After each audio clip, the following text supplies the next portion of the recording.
Dati kasi ako po'y taga SM. Sales clerk ako doon. Kumbaga, 4 na taon. Ang hirap kasi undergraduate ako. Okay, kumbaga sabi ko, nung hindi ako nakatapos ng pag-aaral, hindi naman pwedeng tatambay lang ako. Kasi one time, nangingi ako ng pera sa mama ko, nakasimangot.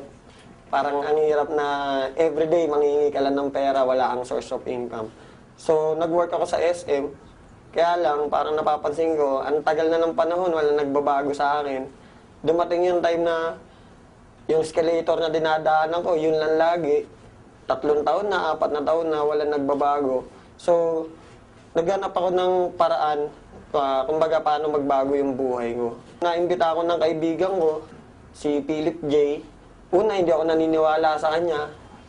Ang tagal niya ako iniimbita pero wala kasi sa SM, syempre, 8 oras ka nakatayo. Kumbaga, pag day off ko, nagsisinungaling na lang ako, kunwari may lakad ako para hindi ako makapunta sa kanya. Pero yung time na nakita ko yung negosyo, isa lang sinabi ko, isa lang naisip ko, sayang. Sana pala nung una pa lang, iniimbita niya ako. Kumbaga, sumama na ako. Wala na nasayang na panahon. Kasi may nangyari sa akin, kaya ako kailangan pa ng dahilan para sumama ako sa kanya kasi last year, okay, nagka-baby ako. May 20 yun, May 20 sila pinanganak. Kaya lang, wala akong mga pambili ng gamot. Wala akong pang sustento. Kumbaga yun, nawala sila.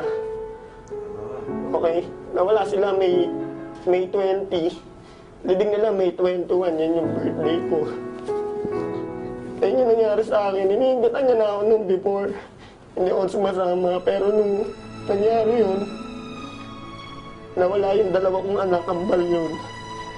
Sabi ko, hindi pwedeng maulit yan sa akin kasi sabi ko nga magulang mo mag-abroad, masakit para sa'yo, di ba?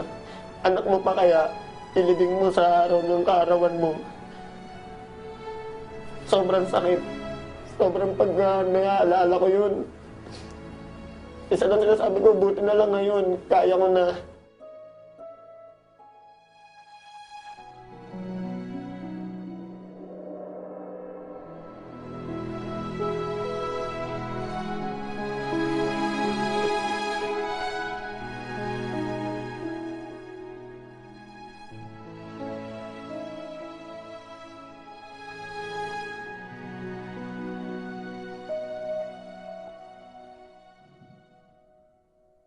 Imagine, pambili nung mga pangangailangan nung kambal ko, hindi ko mabili kasi wala akong pera, wala ako.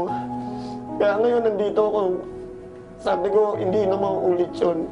Kaya ngayon, sumama ako sa V-Mobile para hindi na maulit yung mga dati nangyari sa akin. Alam mo yung walang-wala ka, kinabaho mo, pagsahod mo, bus ka agad, alam mo yun, parang bayad utang lang, trabaho, bayad utang ka, wala nangyayari. Kaya nung dumating yung nangyari sa akin na yun, sobrang sakit. Parang wala akong magawa. Sinabi sa akin ng mga doktor, wala daw pag-asa kasi 16.5 months, pero hindi naman ganun eh. Sinabi lang nila yun para wag ako masaktan.